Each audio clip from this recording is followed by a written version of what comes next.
Oke, sekarang kita akan mulai dengan menggunakan ArcGIS Collector. Jadi ArcGIS Collector ini adalah salah satu produk dari Esri yang dapat digunakan untuk melakukan pengambilan data di lapangan. Dan data ini akan dapat terintegrate langsung dengan dashboard GIS yang sudah kita bangun di ArcGIS Enterprise atau ArcGIS Online.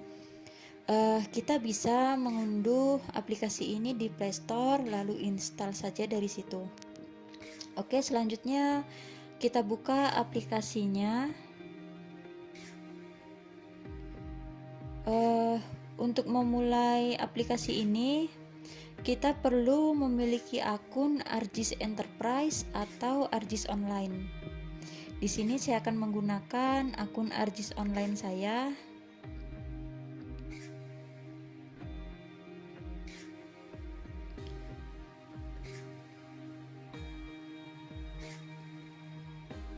Nah, masukkan username dan password.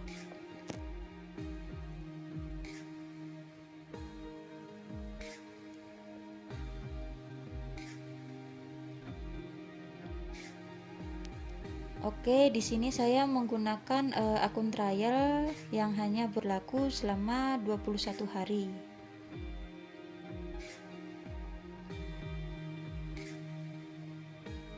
Selanjutnya ini adalah halaman awal aplikasi ini saat kita sudah berhasil login. Terlihat ada dua web map yang sudah saya buat sebelumnya. Jadi web map ini berisi data geodatabase. Untuk yang ini, web map ini berisi data geodatabase yang mana di dalam web map ini berisi layer dari geodatabase yang sudah memiliki domain. Sedangkan kalau yang web map survei ini berisikan layer-layer yang tidak memiliki domain, dan saya create new layer atau membuat layer baru melalui ArcGIS Online seperti di video sebelumnya. Nanti kita akan lihat perbedaannya, kenapa saya membuat dua web map yang berbeda. Lalu kemudian di sini kita bisa gunakan tombol search untuk mencari web map. Cukup ketikkan nama web mapnya saja, seperti ini misalnya. Oke. Nah, selanjutnya kita kembali. Nah, yang ini pada bagian profil. Nah, pada bagian profil kita bisa melakukan setting untuk bagian koleksinya ini. Jadi ini nantinya akan berpengaruh, settingan ini akan berpengaruh pada saat kita melakukan pengambilan data. Di sini ada akurasi. Nah, bisa kita pilih mau akurasi berapa meter, tinggal kita masukkan di sini, atau akurasinya mau sentimeter juga bisa. Lalu untuk persen keakuratannya juga bisa kita aktifkan kalau mau mencapai tingkat akurasi 95%. Selanjutnya kita oke saja. Lalu di sini ada pemerataan GPS. Pemerataan GPS ini saya akan masukkan saja angka 5. Jadi fungsi dari fitur ini nanti akan terlihat pada saat saya sudah memulai pengambilan titiknya. Oke, jangan lupa untuk diaktifkan fitur ini. Lalu selanjutnya ada streaming. Nah, streaming ini adalah pengaturan untuk mengambil titik secara real time dalam selang waktu berapa lama atau dalam jarak berapa meter. Nah, di sini kita bisa memilih berdasarkan jarak atau waktu. Di sini saya pilih saja jaraknya per 3 meter. Lalu untuk ukuran foto, ukuran foto di sini saya pilih yang kecil saja biar tidak habis memori saya. Untuk pengaturan yang lain, oke, mungkin saya rasa itu saja cukup. Jadi kita cukup mengatur pada bagian koleksi ini, yang ini. Nah, selanjutnya saya rasa cukup untuk pengaturannya. Nah, lalu saya akan gunakan Bapmap Survey terlebih dahulu. Nah, sebelum saya mulai, di sini saya akan memperkenalkan terlebih dahulu beberapa tools yang ada pada halaman ini. Di sini ada layer. Nah, layer ini berisi kumpulan layer yang sudah kita bangun di Bapmap sebelumnya. Tinggal kita pilih saja layer mana yang mau diaktifkan semuanya pun juga silahkan. Oke, selanjutnya kita kembali. Lalu di sini ada feature search. Seperti biasa, ini untuk mencari data. Lalu selanjutnya di sebelah kanannya lagi titik 3 vertikal. Di sini ada peta dasar, penanda lokasi, legenda, dan ukur. Coba kita buka di peta dasar ini. Jadi ini berisi kumpulan base map. Nah, ini bisa kita pilih mau pakai yang mana saja, juga sama, cuman beda tampilannya saja. Dan di sini untuk base map imagery-nya sama persis seperti base map imagery pada saat kita memanggil base map di ArcsMap. Oke, selanjutnya di sini ada penanda lokasi. Nah, penanda lokasi ini masih kosong dan tempat saya pun juga masih kosong. Lalu selanjutnya di sini ada legenda. Nah, legenda ini berisikan simbologi dari tiap layer yang sudah kita bangun sebelumnya. Legenda ini cukup interaktif. Jadi dia hanya akan menampilkan layer-layer yang aktif saja. Semisal di sini layer Vasos dan jalan. Jadi di legenda ini hanya akan menampilkan layar, Vasos, dan jalan. Oke, selanjutnya ada ukur. Nah, ukur ini bisa kita gunakan untuk mengukur jarak, misalnya dari 2 titik. Di sini juga kita bisa mengatur kilometer perseginya atau meter perseginya, silahkan. Oh, bentar, ini ternyata area. Nah, kalau jarak seperti ini bisa kita atur dengan meter atau kilometer seperti ini. Lalu kalau mau menghitung luas pun juga tinggal klik saja mau area mana yang akan dihitung luasnya. Kemudian mengubah satuannya pun juga tinggal pilih saja di bagian kanan bawah. Lalu selanjutnya di sini ada undo. Bisa kita undo kembali titik-titik yang sudah kita bikin tadi. Kalau semisal salah bisa kita perbaiki kembali. Semisal begini seperti ini. Nah, kemudian ada delete.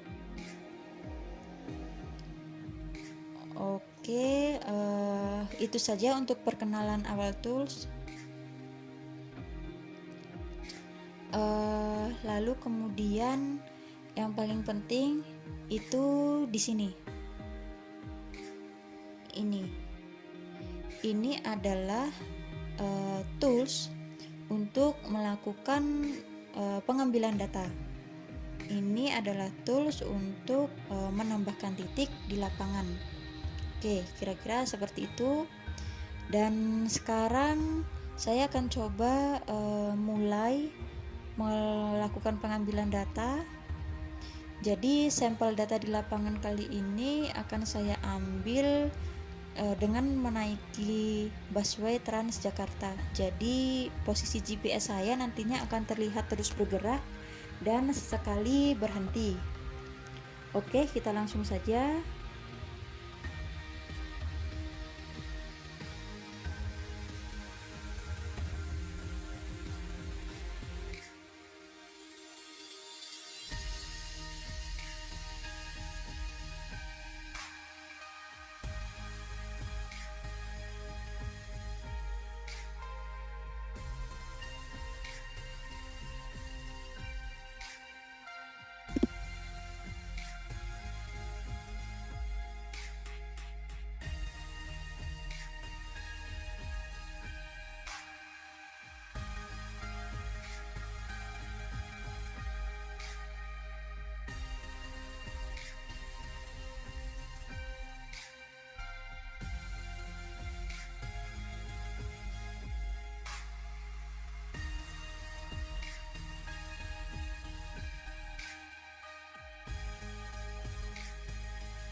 Oke, selanjutnya untuk menginput titik survei, tinggal klik saja lingkaran biru sebelah kanan bawah yang bertanda plus ini.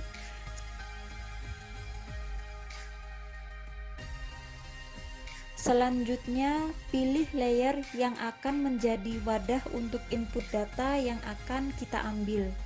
Di sini saya akan memilih layer Fasum. Nah, ini adalah tampilan awal untuk input titik. Di sini kita bisa mengambil foto dengan kamera dari smartphone kita atau bisa mengambil melalui galeri dengan klik pada bagian lampiran. Lalu selanjutnya di bawahnya ada kolom nama. Ini adalah field yang sebelumnya saya buat pada layer di video sebelumnya. Lalu selanjutnya tolong perhatikan pada bagian ini, hentikan pemerataan. Nah, di sini karena sebelumnya saya menghidupkan settingan pemerataan seperti di awal video tadi, jadi aplikasi ini dapat secara otomatis menginput titik berdasarkan posisi GPS smartphone kita saat itu dengan tingkat keakurasian yang telah kita sesuaikan sebelumnya. Nah, seperti ini kira-kira. Terlihat bahwa tiba-tiba tampil poin berwarna hijau di mana aplikasi ini baru saja secara otomatis menginputkan poin pada posisi GPS saat ini. Nah, seperti ini.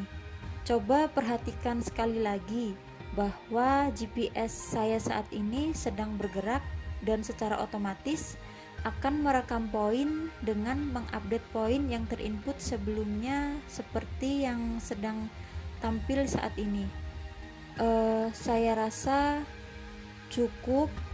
Jadi sekarang saya akan menginputkan data pada poin ini seperti foto dan nama, juga informasi lokasi.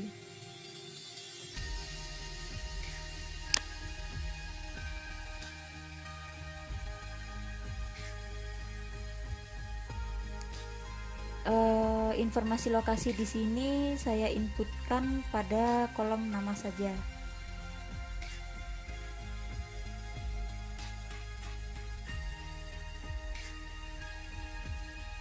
Oke, jangan lupa checklist pada bagian pojok kanan atas untuk menyimpan.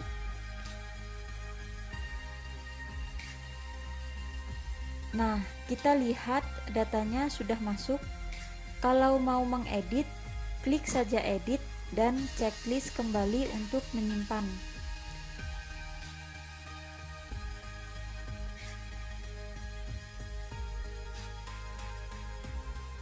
Selanjutnya saya tambahkan titik Fasum lagi.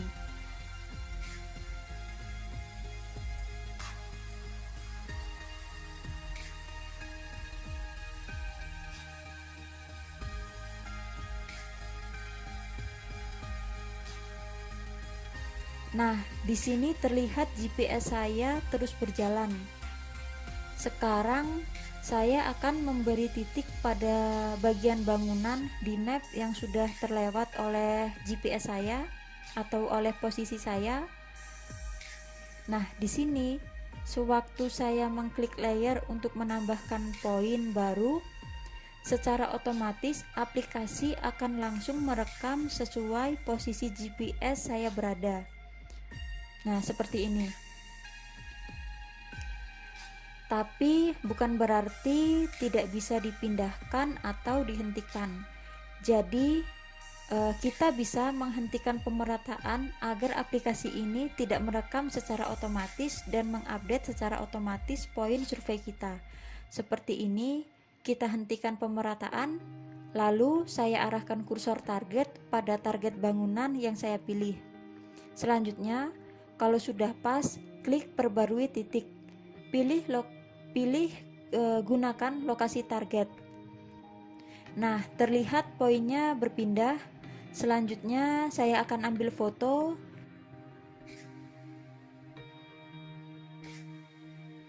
Bisa juga memasukkan video dari galeri. Oke, itu tadi cara kalau kita mau menambahkan titik tidak secara otomatis dengan posisi real time kita. Kalau mau memindahkan posisi titik karena semisal tadi salah penandaan dan fitur real time kita aktif, kita cukup hentikan pemerataan saja dan arahkan kursor pada lokasi target. Lalu perbarui titik.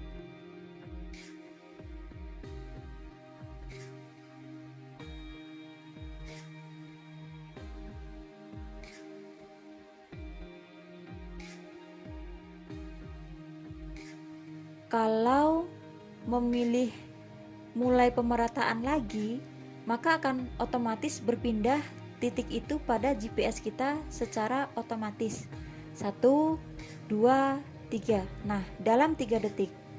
Jadi, selama poin tersebut belum di checklist pada pojok kanan atas ini, poin tersebut akan terus aktif untuk melakukan updating secara real time hingga 5 kali pengambilan sesuai pada pengaturan saya di awal video tadi.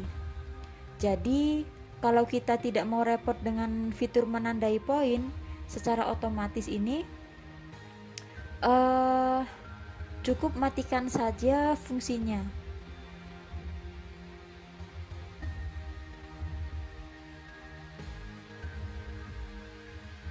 Selanjutnya coba lihat semua titik yang sudah diambil.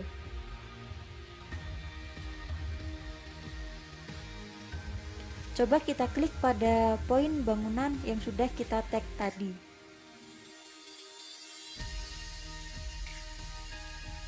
Kalau mau hapus, tinggal hapus saja.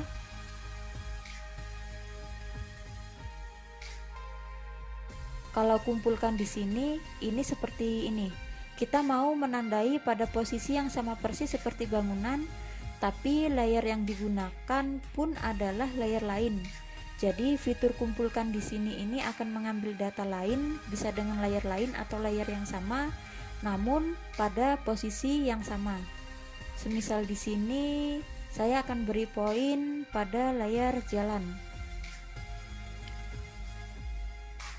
Jadi layer ini tidak akan terlihat, memang di map tidak terlihat, namun sebenarnya ini karena sedang bertumpuk saja dengan layar bangunan. Lalu selanjutnya di sini ada arah. Nah, selanjutnya saya kembali pada posisi GPS saya dan kemudian saya pilih salah satu layer fasum.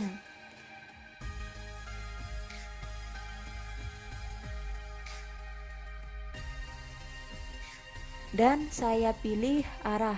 Secara langsung map akan terbuka dan menunjukkan arah poin seperti di Google Maps.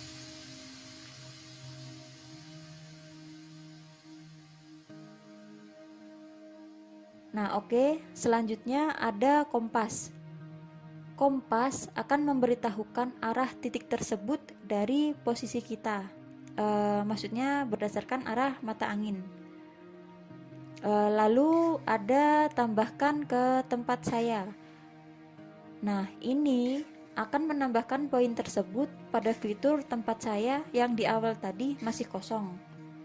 Seperti ini jadinya untuk tempat saya.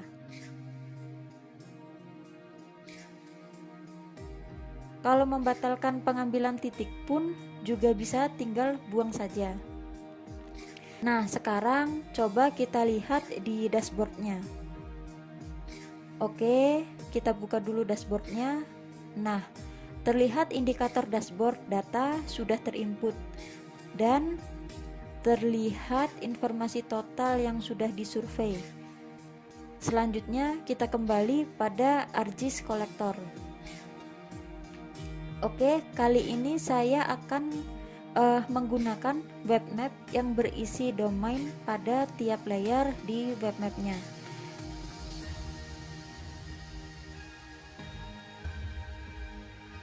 Selanjutnya, saya coba langsung melakukan input point. Nah, di sini hanya saya buat 2 layer saja, layer fasilitas umum dan layer fasilitas sosial. Saya coba input pada fasilitas umum. Nah, fitur pemerataan masih tetap hidup, tapi bukan itu yang akan saya bahas di sini. Saat ini coba perhatikan dulu pada kolom ini, pada ketiga kolom ini. Jadi saya isi dulu informasi untuk deskripsi dan nama fasilitas. Oke.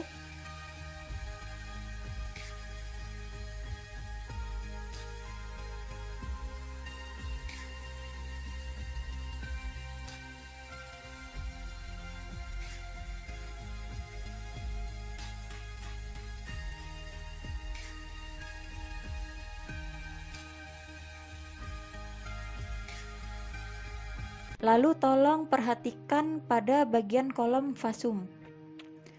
Nah, ini saat saya mengklik kolom fasum, maka akan tampil beberapa pilihan menu seperti jalan, jembatan, TPS. Jadi ini adalah domain yang sebelumnya saya masukkan ke dalam geodatabase. Jadi fungsi domain ini, surveyor tidak perlu lagi menginputkan data dengan menuliskan teks deskripsinya, cukup memilih saja. Semisal ini menjadi kategori, tinggal pilih saja kategorinya, atau memilih pilihan yang tersedia.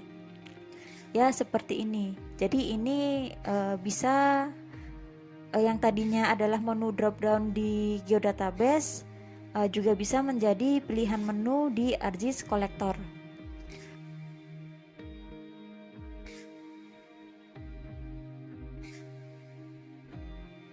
Oke, kita save saja kalau sudah. Lalu untuk menu lainnya juga masih sama, tidak ada perbedaan antara web map yang ini dengan web map sebelumnya. Hanya pada kolom field data saja. Untuk cara pengambilannya pun juga masih sama. Kita juga bisa mengganti base mapnya. Lalu selanjutnya coba kita buka dashboardnya.